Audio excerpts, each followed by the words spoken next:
আসসালামু আলাইকুম গাইস, আপনারা সবাই কেমন আছেন? আবারও চলে আসলাম নতুন রেসিপি নিয়ে। আজকে মাছ ভর্তা আর পেঁয়াজ রসুন।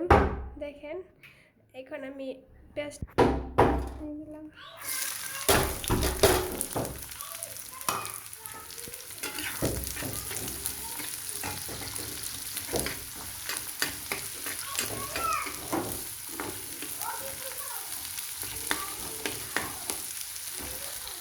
পেঁয়াজ ভাজা ভাজা হয়ে গেছে, এখন দিয়ে দিব,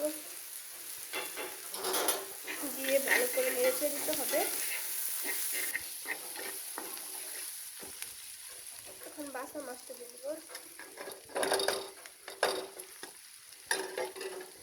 ভালো করে নেড়ে ছেড়ে দিব।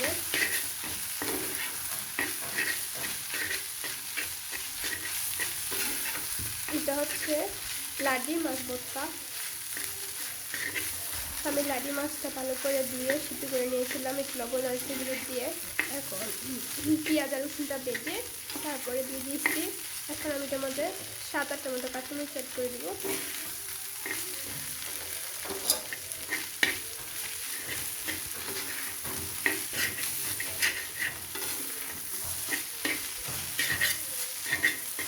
ভালো করে 4-5 মিনিট ভালো করে নেড়ে ছেড়ে দিতে হবে। আপনারা এটার মধ্যে লেবুর পাতা দিলে বেশি ভালো সেন্ট আসে। লেবুর পাতা দিতেও পারেন আর স্কিপও করতে পারেন, তাতে কোনো সমস্যা নেই।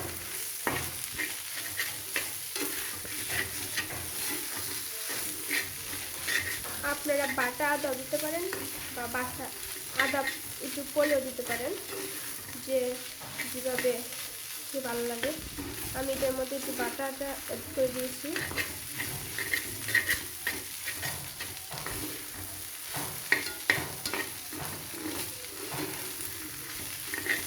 বাটা আদা অ্যাড করে দিব। এখানে লেবুর পাতা দিয়ে দিয়েছি, আর এখানে একটা ধনিয়া পাতা দিয়ে দেবো। ধনিয়া পাতা দিলে টেস্ট ভালো আসে। আপনারা অবশ্যই পাশে ট্রাই করে দেখবেন। এবার ভর্তা হয়ে গেছে, এখন ভর্তা নামাই নিব। শুকনো মরিচটা দিলে অনেকটা ভালো টেস্ট আসে, অনেক ভালো হয়। আপনারা শুকনো মরিচ দিয়ে ট্রাই করে দেখতে পারেন। নামিয়ে নিব। আমার মাছ ভর্তা হয়ে গেছে, আমি নামাই নিয়েছি। তো আপনাদের যদি ভালো লাগে বেশি বেশি করে লাইক করবেন, কমেন্ট করবেন, অবশ্যই শেয়ার করবেন এবং সাবস্ক্রাইব করে বেল আইকনে ক্লিক করে দেবেন। আমার চ্যানেলটি যদি ভালো লাগে অবশ্যই আমাকে কমেন্ট বক্সে জানাতে ভুলবেন না। আপনার সবাই ভালো থাকবেন। শুরু নতুন নতুন ভিডিও পেতে জাল জাল ভর্তা আমি এখন নামিয়ে নিব।